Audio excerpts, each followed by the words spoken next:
For today's video, another vlog, another chismis mga kachismosa.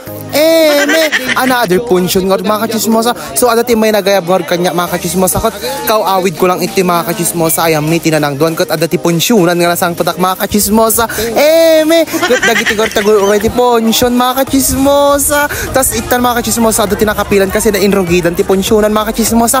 Ito yan may mga kachismosa kat dagiti bisita lang ti agtugaw mga kachismosa. Tapos ika nga haanga bisita kat agpila ka kat dagiti nga dagiti putahe mga kachismosa dagiti putahe da mga kachismosa nga naluto.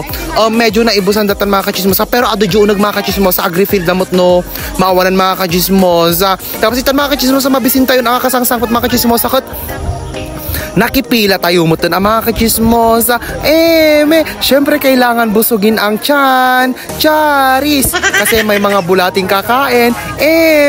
Tapos itan mga kachismosa nakipila tayo ng mga kachismosa tapos mga latay tikanon tayo. Kat ado ti putahe nga naluto mga kachismosa tapos dagiti servidora mga kachismosa. Lululang ko kada antik mga kachismosa gigi na piptas nga para serve mga kachismosa kat I think amin punsyonan nga ati mga kachismosa kat pa-blessing ti balay da titak mga kachismosa kat nagsosyal talaga dito nga punsyonan mga kachismosa ta naka bottled water dakin adati coke da mga kachismosa.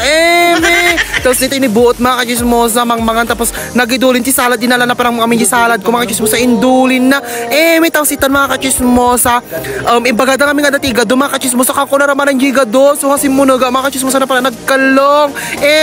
Uy wala kang hiya charis. So kinadok mo to na tinangalan mga kachismosa tamuyo mo ton kamabisin na kasi nagapunak para Santa Maria mga kachismosa.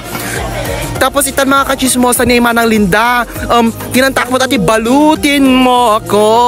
Tapos itan mga kachismosa dyan pasan nanganak naman ti salad dun mga kachismosa wala katapusan pagkain mga kachismosa.